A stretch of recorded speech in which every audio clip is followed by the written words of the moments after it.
ক্যামকে বলে দেয় হারাম। একটা মুরগি বেরিয়েছে, পোল্ট্রি মুরগি, চোর, জি পোল্ট্রি মুরগি, মানে হারাম খেয়ে খেয়ে গলা পর্যন্ত প্যাট হয়ে গেছে।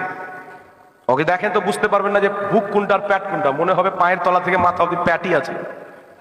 পোল্ট্রি মুরগি এ বলছে মানুষকে বুঝাচ্ছে যে আমার কাছে কায়াম করা হারাম। শরীর তো ওর বাপের, জি বলছে কায়ামের বয়স হলো 150 বছর। কত মিথ্যা কথা বলে ভাই বলেন, এর চাইতে ডাহা মিথ্যা আছে? এখানে 100 বছরের লোক পাবে, হ্যাঁ ওরা দেখেছেন ওদের বাপ দাদা কায়াম করতো। এমনিতে 200 বছর পর্যন্ত সাক্ষী এখন পাওয়া যাবে, আর এই গাধা বলছে 150 বছর বয়স ছিল।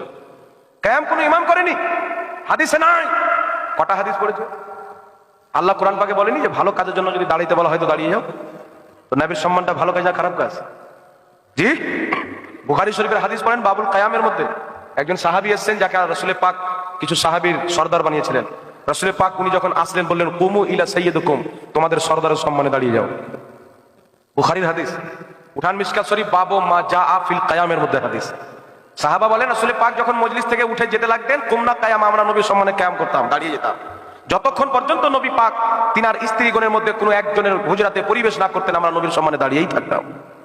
আবু দাউদ শরীফে পড়েন রাসূল পাকের নিকটে মা ফাতেমা আসতেন, তিনার সম্মানে নবী দাঁড়িয়ে যেতেন। নবী পাক মা ফাতেমার নিকটে যেতেন, নবীর সম্মানে তিনি দাঁড়িয়ে যেতেন। তাই ইমাম ইবনে হাজার আসকালানী, যাকে আহলে হাদিস মানে দেওবন্দিও মানে, বুখারী শরীফের সারা ফাতহুল বারীর মধ্যে লিখতেছেন যে সম্মান অর্থে কায়াম করা হচ্ছে মুস্তাহাব। এখন থাকবে মিলাদের কায়াম, দাঁড়িয়ে ইয়া নবী সালাম আলাইকে পাঠ করা কোন হাদিসে আছে?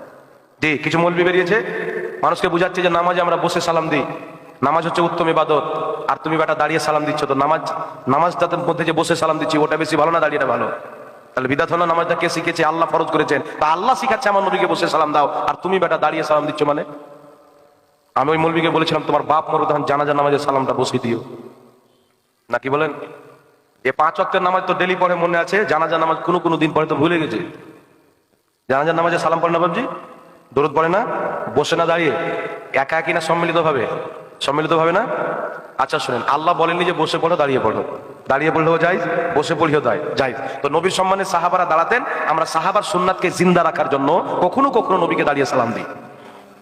জোরে বলেন না সুবহানাল্লাহ। কিন্তু এরা বললো ইয়া নবী সালামু আলাইকা কোথায় আছে? 1250 বছর পূর্বের কিতাব আত-তানবিহুল গাফিলিন বিআহাদিসে সাইয়্যিদুল মুরসালিন, সকলের গ্রহণযোগ্য কিতাব ইমাম সামারকান্দি, সেই কিতাবের মধ্যে ইয়া নবী সালামু আলাইকা লিখেছেন। জোরে বলেন সুবহানাল্লাহ। তারিখে জুরজানির মধ্যে ইমাম জুরজানি লিখেছেন, শারফে মুস্তাফার মধ্যে হাদিস, জিবরিল আমিন এসে বলছেন ইয়া মুহাম্মদ আলাইকা সালাম, এটাই হলো ইয়া নবী সালামু আলাইকা। জোরে বলেন সুবহানাল্লাহ। ইমাম ইবনে হাজার আসকালানী 550 বছর পূর্বে শাইখুল ইসলাম আল মুসলিমিন, জগৎ বিখ্যাত হাদিস বিশারদ, বিখ্যাত ইমাম যাকে সবাই মানে, 550 বছর পূর্বে নিজের কিতাব মাউলুদুল কবিরের মধ্যে লিখেছে মিলাদের কায়াম করা হচ্ছে মুস্তাহাব, নেকির কাজ। জোরে বলেন সুবহানাল্লাহ। তাই 450 বছর পূর্বে সিরাতে হালবিয়া, বেইরুত লেবাননের ছাপ, ইমাম হালবি রাহমাতুল্লাহ আলাইহি বলছেন মিলাদের কায়াম করা, নবীর জন্মদিবস পালন করাও সওয়াবের কাজ, মিলাদের কায়াম করাও সওয়াবের কাজ। জোরে বলেন সুবহানাল্লাহ। ইমাম আব্দুল হক মুহাদ্দিস দেহলভী, যাকে সবাই মুহাদ্দিস মানে, ভারতবর্ষের মাটিতে প্রথম ইলমে হাদিস নিয়েছেন, তিনি নিজের কিতাব আখবারুল আখয়ারের মধ্যে লিখেছেন কায়াম করা সওয়াবের কাজ। জোরে বলুন না সুবহানাল্লাহ। সুবহানাল্লাহ। এইগুলো ইমাম যাকে সবাই মানে, জি হাদিস অনুযায়ী তারা ফতোয়া দিয়েছে।